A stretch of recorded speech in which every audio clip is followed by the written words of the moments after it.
বিকেলের দিকে শিক্ষার্থীরা 11 নম্বর সেক্টরের বিভিন্ন গলি থেকে জমায়েত হওয়ার পরই শুরু হয় উত্তেজনা। আশপাশে থাকা পুলিশ সদস্যরা এগিয়ে আসার পরই শুরু হয় সংঘর্ষ। বিক্ষুব্ধ শিক্ষার্থীদের অভিযোগ, একই সময় হামলা চালায় ক্ষমতাসীন দলের কর্মীরাও।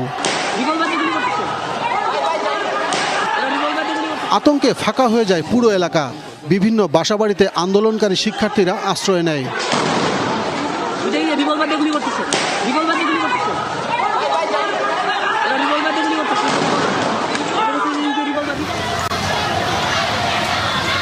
রাজধানী কালশির ইসিবি চত্বরে বিক্ষোভে অংশ নেন আশপাশের বিভিন্ন শিক্ষা প্রতিষ্ঠানের শিক্ষার্থীরা। পুলিশের উপস্থিতিতে কয়েক ঘন্টা অবস্থান নিয়ে আটক শিক্ষার্থীদের নিঃশর্ত মুক্তির দাবি জানান তারা।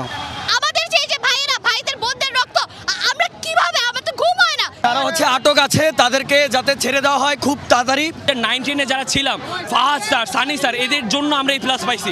এরকম ছাড়দের তারা নিয়ে যেতে শুধুমাত্র আমাদের পাশে দাঁড়ানোর জন্য। আমাদের ভাইয়ের মৃত্যুর বিচার কই? আমাদের ভাইগুলোকে এখনো জেলে আটক করে রাখছে, ওদের শাস্তি কই? 9 দফা যদি আপনারা মানতে পারেন তাহলে আমরা আন্দোলন থামাই দিব, আর যদি না মানেন আমরা আন্দোলন চলতে থাকবে। এ সময় শিক্ষার্থীদের সাথে ছিলেন বেশ কিছু অভিভাবকও। তাদের জন্য তো আমরা কিছু করতে পারবো না। এখন যে ছেলেরা নামেছে তাদের একটু মুখে একটু পানি দিচ্ছি, আর কিছুই না। সে কোনো ভবিষ্যৎ নাই, কারো কোনো ভবিষ্যৎ নাই। আমি চাই আরো সব মায়েরা নেমে আসুক, কারণ যার মা যে মায়ের সন্তান মারা গেছে সে বোঝে যে তার সন্তানটা কতটুকু মূল্যবান। এই প্রত্যেকটা সন্তানের জন্য আমাদের সবার দোয়া করা উচিত এবং সব গার্ডিয়ান, সব শিক্ষক সবার নেমে আসা উচিত।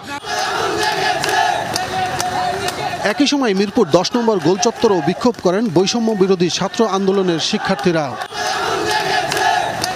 আব্দুল্লাহ তুহিন, যমুনা নিউজ, ঢাকা। কেরানীগঞ্জ কেন্দ্রীয় কারাগার থেকে 35 এইচএসসি শিক্ষার্থীকে মুক্তি দিয়ে পরিবারের কাছে হস্তান্তর করা হয়েছে। শুক্রবার রাতে বাকিদের জামিননামা কারাগারে না পৌঁছানোয় আজ তাদের ছাড়া হবে। এ সময় কারামুক্ত ও তাদের স্বজনরা মামলা থেকে তাদের অব্যাহতি দেওয়ার দাবি জানায়। এর আগে বিকেলে সরকারের বিশেষ উদ্যোগে সারা দেশে মোট 78 এইচএসসি পরীক্ষার্থীর জামিন মঞ্জুর হয়। জামিনে কারামুক্ত এইচএসসি পরীক্ষার্থীদের জন্য রাতটা স্বস্তির হলো, কারণ তারা ঘুমানোর জন্য নিজের বিছানাটাই পাবেন।